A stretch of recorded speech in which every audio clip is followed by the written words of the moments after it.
Wat apring kejing ter kejong ulapa lapsan ritu cipat ba ringwet ke balang Katolik sya kejing seng annual meet lani kejing kendulang ba sisin sistem kasenjuk kirang ba Shillong Archdiocese ke bakat saw.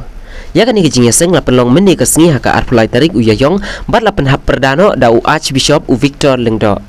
Kat kum kejing yo jing tip ba hakate kejing seng sibun ba kipat ringwet ke balang Katolik kilawan nak nyau teli kisun bat la empat ru kum balai pusan teli ki parish ki bawan bansaki hakate kejing seng.